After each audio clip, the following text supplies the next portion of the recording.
This video is going to be about nuclear energy. We're going to walk you through, or I'm going to walk you through how much energy is released in a radioactive decay series, as well as nuclear fission and nuclear fusion. As far as a lot more details, as far as the theory is concerned, I'd recommend that you read this little chapter here, separated in two different parts.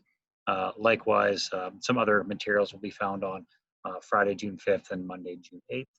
And then from there, I'm going to recommend on, I believe, June the 11th. I don't have it on here, but on June 11th, there's going to be some more information about the nuclear fuel cycle, how nuclear reactors work, and how a nuclear weapon, nuclear bombs work, essentially.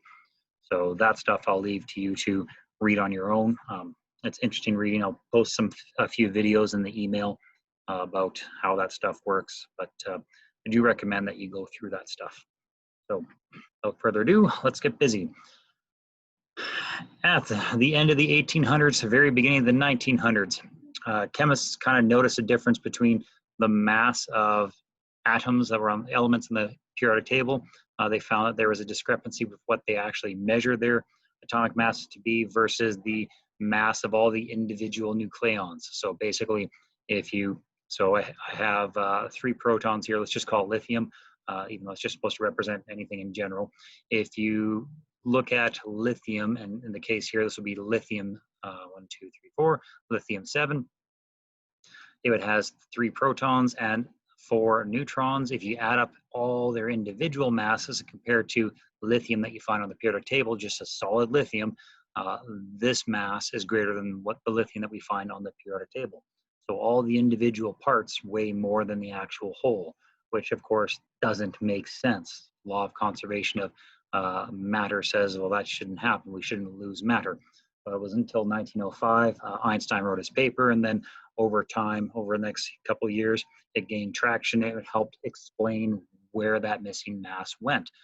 Einstein pointed out that there is a mass energy equivalence with his equation E is equal to mc squared. So of course, if you remember special relativity, it's E is total energy is equal to the gamma factor times the mass times the speed of light squared. But if we're just talking about its rest energy, then that gamma factor factors down to basically 1, and it's not in there as far as its rest energy is concerned.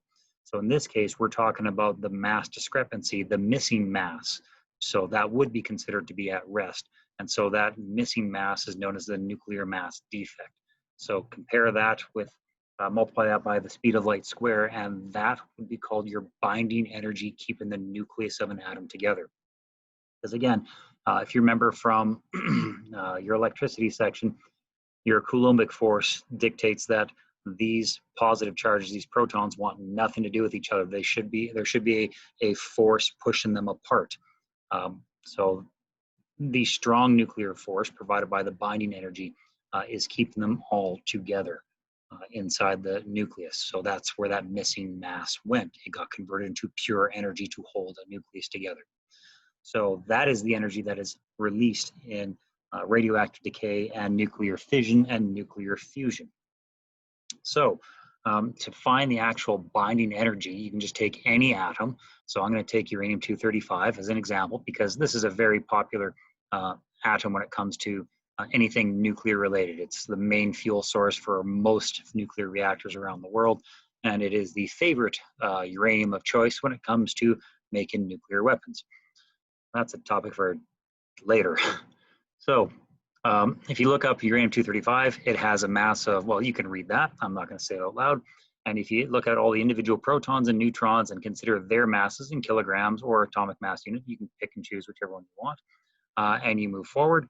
If you multiply the proton mass in kilograms by 92 protons, because that's how many protons are in uranium, and take the neutron mass, multiply it by 143 neutrons, you'll get your values. And if you add the protons with the neutrons, you'll get a value that is slightly bigger than uranium-235 is naturally, 3.90 versus 3.93. So already you can see a difference. And then of course the rest just kind of really pinpoint that difference. So if you find the difference between those two masses, you can find your nuclear mass defect. this is the mass that's being converted into pure energy. So it's a slight difference. Now, you'll notice when you look at these numbers, oh, wow, there's 6 decimal places. Do you need all 6 of those decimal places? In some cases, probably not. In some cases, you will need them. Because if you notice, you lost your first 2 significant figures, the 3 and the 9, those went away. Sometimes you lose 4 or 5, sometimes even 6 significant figures in this process. So do keep all of them, at least for the few examples that you're going to work through on your own. Keep all of the decimal places. Sometimes you'll end up with more than you think you need, sometimes not. It depends on whether or not you do an alpha decay, beta decay, or nuclear fission or nuclear fusion. So just keep them all and try to have one standard as you do these problems. So that's the mass defect that you got, 3.0965 times 10 to the negative 27 kilograms. And then to find the binding energy, you would take that mass and just multiply it by the speed of light square.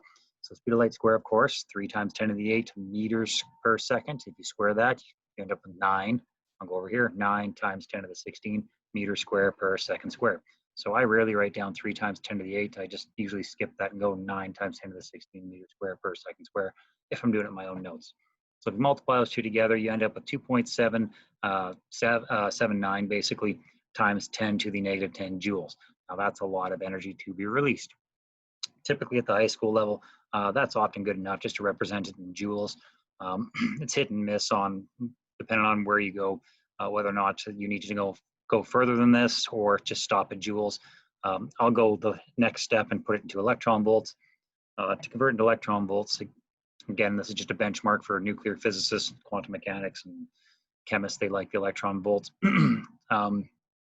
You divide it by the 1.602 times 10 negative 19 joules for every electron volt, so that gets rid of the joules and gets you into that electron volt format. So in this case, you should have 1.70 times 10 to the 9 electron volts. And if you remember your metric prefixes, anytime you see times 10 to the 9, so a billion, you can just replace that scientific notation times 10 to the 9 with a giga.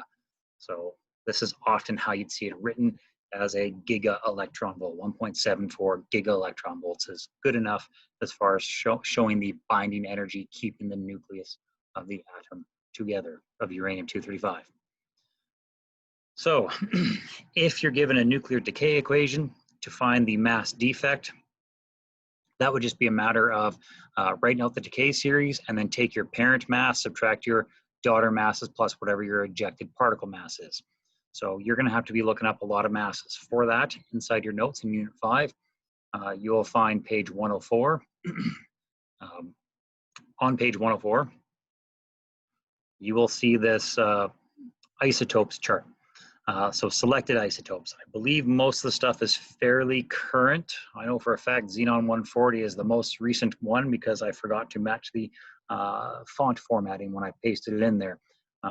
Give or take, of course, as this video gets old, as that table gets old, these masses update with more sophisticated measurements, but I'm going to stick with these ones, whatever's on here for now. If later on you look up some of these things and go, hey, polonium-214 is not that, it's something slightly different, well, I don't care, right? These are the masses you're going to use. They should be good enough to give you an idea of how to do what I'm trying to get you to do. So keep in mind, polonium also has like 30 something, I think it's 32 or 34 different isotopes. So if I ever say find the mass of polonium, don't just go to the periodic table and grab whatever mass is on the periodic table and multiply it by the conversion factor to get it to kilograms. You need this chart. Okay, at the very least, the answers in the back of the book are based off these numbers here. All righty, and as far as carbon 12 is concerned, that's not a typo. The atomic mass unit number was derived using carbon 12, so that's why it's a perfect 12. So just if you're lucky, that's one you'll use, but I don't think you will. So I'm just going to point out one more thing. Helium-4, you use this mass when it comes to alpha particles. Okay. If you ever have a beta particle, look up the mass. It's not on here. You'll just need the mass of an electron from the main equation sheet from the start of the year. It should be on that thing in both kilogram form and atomic mass unit form. So here's our first question.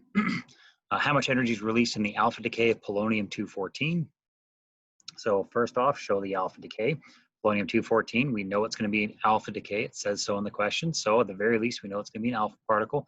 And then figuring out what the daughter nucleus is just a matter of working the math out. If I have 84 protons to start with, and 2 of them get lost, well, then that means I have 82 left over. And so you have 82 protons left over. You do the same thing for the atomic masses. 214 minus 4 gives us 210, right? And you determine what your element is by the number of protons. Use the atomic number to figure out the elements. Do not use the atomic mass. There's many different isotopes that have a mass of 210. So please, please, please, please, please base whatever this number is, whatever this element is, on the atomic number. So number of protons. In this case, it's lead. Lead-210, also radioactive, also spits out alpha particles, but we're only showing the one decay here.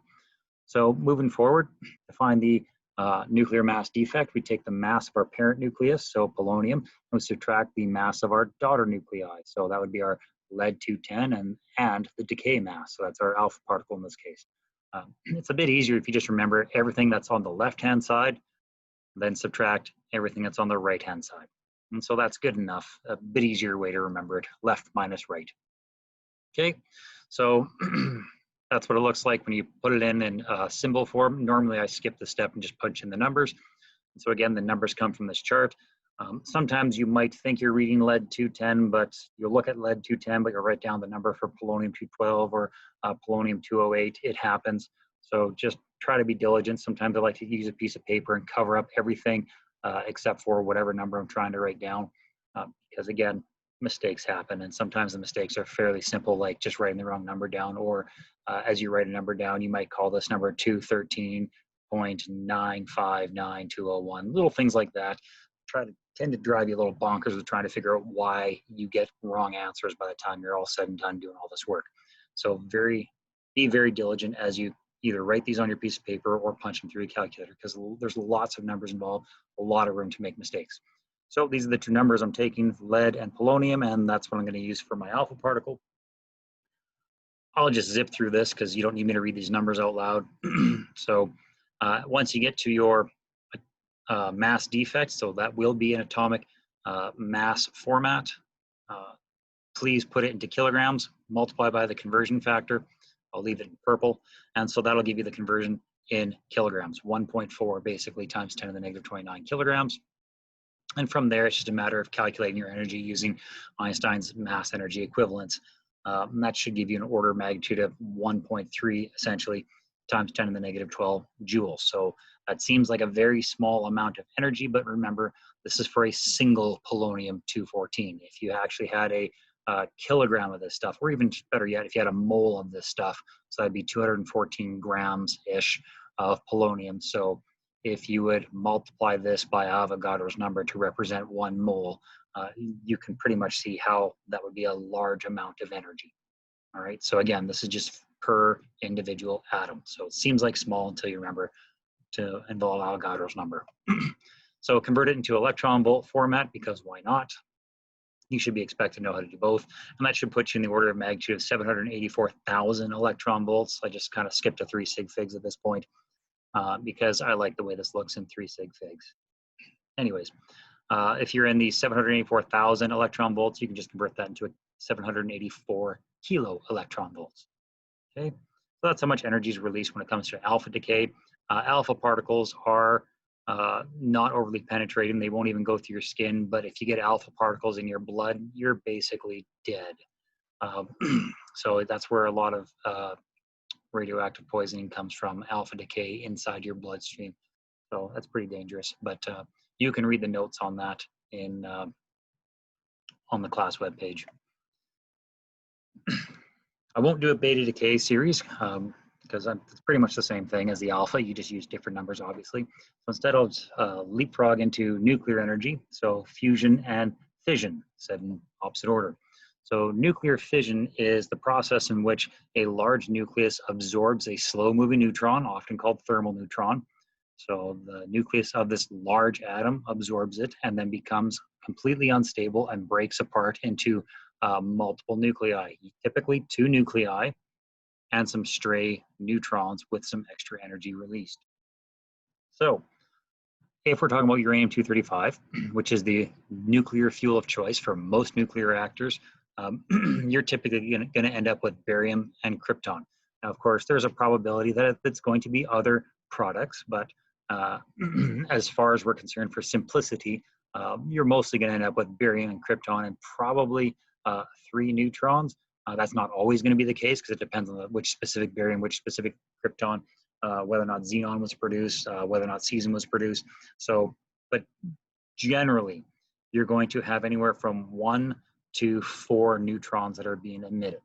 As far as probability is concerned, it's probably closer to 2 or 3. But keep that in mind, neutrons are emitted in the fission of a nucleus.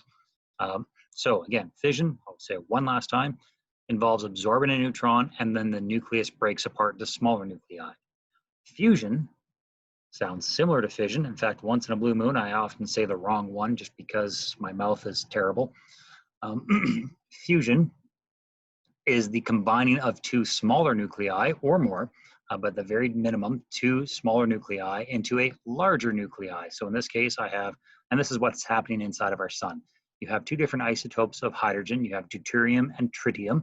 So deuterium is hydrogen with a neutron. Remember, hydrogen doesn't have a neutron otherwise.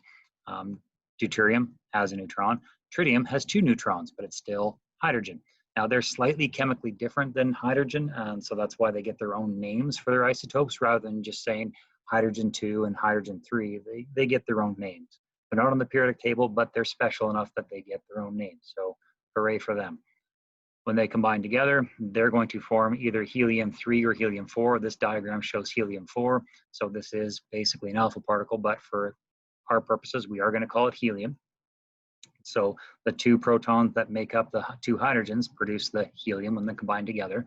And we take 2 of those neutrons from the 3 available, which means there's 1 left that gets spat out. Energy is also released in this process, so a lot of heat is released, but this is the fusion process. So in our sun is basically a helium conversion factory. Some suns can produce things like nitrogen or carbon, or I think the largest produces, not the largest sun, but the largest element that a star can produce is iron. But I'm not an astrophysicist, so don't take that to the bank. That's just something I read once, and I'm going to stick with it until I read something different. So yeah, fusion is the bringing together. Chemists have to use nuclear fusion just to make a lot of the elements in the very bottom right-hand corner of your periodic table. Element 116, 117, 118, I forget their new names. Old names were just something or other, but they now have new names and I forget what they are, which is embarrassing. Anyways, so they have to undergo this process of a fusion where you combine smaller nuclei to get a larger nuclei. That's typically what fusion is. So this is a very normal animation that you see when we describe in fission. Basically shows a neutron bombarding, I don't know why, but whoever makes these almost always makes them so that protons are red, neutrons are blue. There's no color when you're at this level, but for whatever reason, most animations, most diagrams, most pictograms of the nucleus typically will make protons red. I don't know why, so there's no color. Anyways, so this is a neutron getting absorbed into the uranium-235. It causes fission, breakdown, and you end up with mess. And the chain reaction occurs. So in this case, we have 3 neutrons that are spat out according to this diagram, but we better do the math to make sure. So show the fission reaction of uranium-235 into barium-141 and krypton-92. Calculate the energy produced by this reaction. So to show the fission reaction, it looks like this. This is a fission reaction. Whatever our parent nucleus is will absorb a neutron. Okay. So when you combine these 2 together, you end up with uranium-236. I'm not going to write uranium-236 because this is how fission occurs. Uranium has to absorb it. It's going to produce barium and krypton, so we just write that out. So of course, as far as isotopes are concerned, 141 is the mass we use, 92 is the mass we use. Look up barium and krypton in the periodic table to find out barium is atomic number 56, krypton is atomic number 36, so you just have to look that up. And then the number of neutrons that spit out, well, the animation showed 3, but it's always best to make sure the math works out. Because again, it could be 1, it could be 2, it could be 3, it could be 4. It depends on a bunch of things. So in this case, here's what I do with the math. First of all, whatever I have here, I like to make sure that the number of the atomic number, the number of protons actually adds up properly on both sides. So 56 and 36, if you add them together, you do get 92. Whereas the atomic masses, 235 and 1 gives you 236. So that's where I typically write just above. And then I'll add those guys above. So 141 and 92 will give me 233. So I don't know how many neutrons are added yet, so I can keep that ignored. So put an X there if you don't like the question mark. So from there, it's just, well, 236 is what I have for total atomic mass units. 233 are spoken for between these two guys, which means I'm missing 3 atomic mass units, which tells me I have 3 neutrons being spat out. So that animation was quite helpful in this regard. All right, so if you guys are doing your work on your own pieces of paper, you're not going to have an animation telling you how many neutrons you have ahead of time. So please keep that in mind when you're doing your fission reactions. So the nucleus breaks down, forms those products. So to find the mass defect, it's just a matter of figuring out everything that's on the left-hand side and subtract everything that's on the right-hand side. And that's basically what I have laid out here. Now, mathematically, there's often, every year someone goes, hey, wait a second, can't I just get rid of this and call this 2? And then, well, mathematically, I guess that kind of works out, but chemically it doesn't. If you don't add this neutron, fission doesn't happen. So do not do that in the nuclear reaction. Not a chemical reaction, it's a nuclear reaction. Down here, mathematically, if you wanted to get rid of this and only call that 2, that's fine, right? I'm not gonna be too picky about that. However, I will say that I typically like my math to match my nuclear reaction, right? I like my math down here to reflect what I see up top. So I don't tend to take that shortcut. You guys are high school students, you do whatever makes you happy. I'm not gonna read these numbers out, but as you can see, this is where mistakes will happen. You will probably write something down in backwards order, or else you'll muck something up in your calculator. Very often students forget to multiply the neutron mass by 3, right? They'll just plug this in as is, or by accident, they'll multiply this entire thing by 3. So there's a lot of chances for you to make mistakes when you're punching this through your calculator, okay? So if you can get this through your calculator, I often recommend that actually write this step out, add those together, write it down, figure that math out, write it down, because typically when you go to the next step, you can actually have a benchmark now. If you get wrong answers and you talk to your friend, they say, hey, well, I got it right. You can say, hey, well, what'd you get for this first number? And they read it out, it's the same thing, great. So you didn't make a mistake there. What'd you get for this number? Oh, this number is what's different. Then obviously you made a mistake adding these all together. Or who knows, maybe when you punch this through your calculator, you got this right, you got that right, but you did this step somehow wrong. It's good just to get in touch with a friend and find out, okay, where did you make a mistake? Because odds are good, most of the time you just punch this into your calculator wrong. So in this case, for nuclear fission, you'll notice that my mass defect, I'm almost at 1 out here, right? It's 0.1, I'm almost at the 1's digit. So there's quite a large amount of mass that gets converted into energy. You still got 6 digits. It's not like the last couple examples we did. So there's more energy involved. Convert this into kilograms, and we have a large value in kilogram format, 3.089 times 10 to the negative 28 kilograms. Okay, work that through, find out the amount of energy multiplied by the speed of light square. So again, it's important that you recognize this has to be in kilograms, not atomic mass units. And you'll find in a typical fission reaction, you should end up with a value somewhere in the 10 to the 11 joules. Okay, so if you're at 10 to the 13 or 10 to the 12 or 10 to the 10 or 10 to the 9, you probably made a mistake somewhere up here. 10 to the 11 is where you should be as far as the joule value is concerned. If you convert it into electron volts, right, you'll find that you'll be in the hundreds of thousands of electron volts. Specifically, you'll be somewhere around 200, not thousands, I mean 1.7 times 10 to the 8 is hundreds of millions is what I meant to say, which means you are in the mega electron volt format. So in this case, you have 174 mega electron volts. Now, typically with a fission reaction, people are being general about it. They'll say that your typical fission reaction is going to be 200 mega electron volts. So you can just keep 200 in the back of your mind when you're doing these fission calculations. If you're somewhere within reason of 200 mega electron volts, then you probably did everything correctly. So that's a good benchmark just to keep in the back of your head. You get about 200 mega electron volts in a fission reaction. Yes, it'll mostly be a little bit less than that, but that's still a good benchmark to kind of remember, because there's a lot of work involved before you get to this step.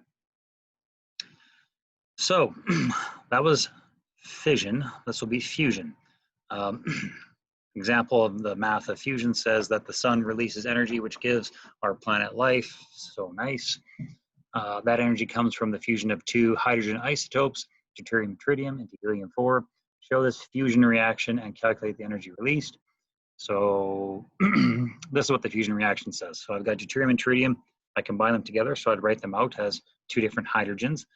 Fair enough, deuterium has its own atomic symbol, so you could have wrote it out as like that, D with 2 on the top and 1 below. And I could have written, and if you look this up yourself, you might even notice that sometimes when people see this added together, they'll see that tritium has its own atomic symbol that's not on the periodic table. You can write those out that way if you want. I generally don't. I just stick with hydrogen. Oops. Oh, shouldn't have Control Z. Very sorry for that. 25 minutes in, I'm not going to stop the video here. Okay, very, very sorry.